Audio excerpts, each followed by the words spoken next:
kekuatan mereka itu nggak mungkin bisa menembus pertahanan Gaza, dan mental tentara mereka itu benar-benar kacau balau. Saya mungkin sudah pernah sampaikan ke antum ya, bahwa semua tentara Zionis yang masuk ke Gaza itu mereka menggunakan Pampers. Di antara sebabnya yang saya dengar itu karena ketakutan mereka itu sangat besar. Jadi gampang kencing lah, gampang kencing di celana gitu loh. Jadi mereka dipaksa pakai Pampers gitu loh, dan terpaksa menggunakan Pampers. Jadi kalau yang bertanya misalnya, jadi kapan mereka rencananya mau masuk serangan darat? Saya nggak perlu menjawab dengan jawaban dari saya, dengan analisa terlalu ribet ya, terlalu bertele-tele. Itu sudah ada jawabannya sejak 1400 tahun yang lalu.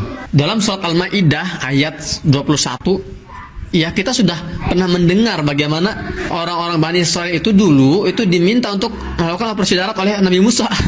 Jadi bukan sekarang doang. Jadi Nabi Musa pun sudah pernah memerintahkan mereka untuk serangan darat. Jadi ketika Nabi Musa berhasil menyelamatkan Bani Israel yang beragama Muslim saat itu ya, bukan beragama Yahudi seperti yang diklaim oleh Abu Janda dan keronco-keronconya, teman-teman sekolahnya.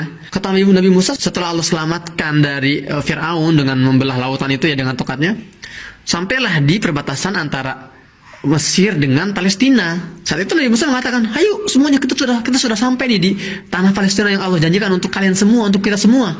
Kata Nabi Musa apa? Ya qaumi dukhulul ardal muqaddasata allati kataballahu lakum. Wahai Bani Israel, ayo kita masuk semua nih. Kita lakukan serangan darat, kita perang, masuk ke tanah Palestina yang sudah Allah tetapkan untuk kita semua. Wala tartaddu ala adbarikum fatanqalibu khasirin. Jangan ragu, pokoknya jangan mundur. Kalau kamu mundur kamu rugi.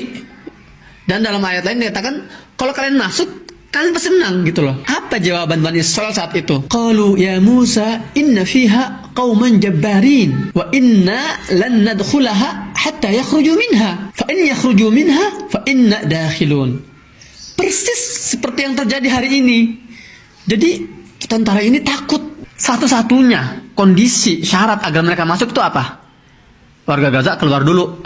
Itu persis kondisinya seperti yang terjadi saat masa Nabi Musa, sama seperti yang terjadi hari ini. Dulu ketika mereka diminta masuk oleh Nabi Musa, masuk aja, kalian pasti menang. Kata mereka, nggak mau, wah takut saya, di sana ada orang kuat. Kami nggak akan masuk kalau mereka tuh belum keluar.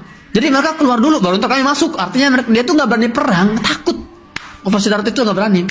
Sama seperti hari ini, mereka berusaha mengusir warga Gaza, ultimatum, kalian warga Gaza yang ada di utara, segera kosongkan rumah kalian, bergerak menuju selatan. Ketika mereka sampai selatan juga di ultimatum juga, bergerak menuju Rafah, Mesir, masuk ke wilayah Sinai. Jadi mereka mengandalkan bombardir itu bam untuk mengusir warga Gaza dari wilayah utara ke selatan. Dari selatan nanti terus dikeluarin lewat Rafah. Dari Rafah langsung dimasukin ke Sinai. Ini sebetulnya adalah eksekusi dari proposalnya Donald Trump yang pernah kita dengar beberapa tahun lalu. Jadi ingin mengosongkan wilayah Gaza dan memindahkan warganya ke Sinai. Kalau pertanyaannya adalah kapan tentara Israel ini akan masuk ke wilayah darat, operasi darat, nggak akan terjadi sebelum warga Gaza ini mengosongkan wilayahnya. Dan warga Gaza, teman-teman, nggak akan pernah sudi untuk mengosongkan wilayah Gaza. Mereka akan tetap stay di Gaza, berjuang dan menantikan tentara-tentara itu masuk ke wilayah Gaza melalui jalur darat.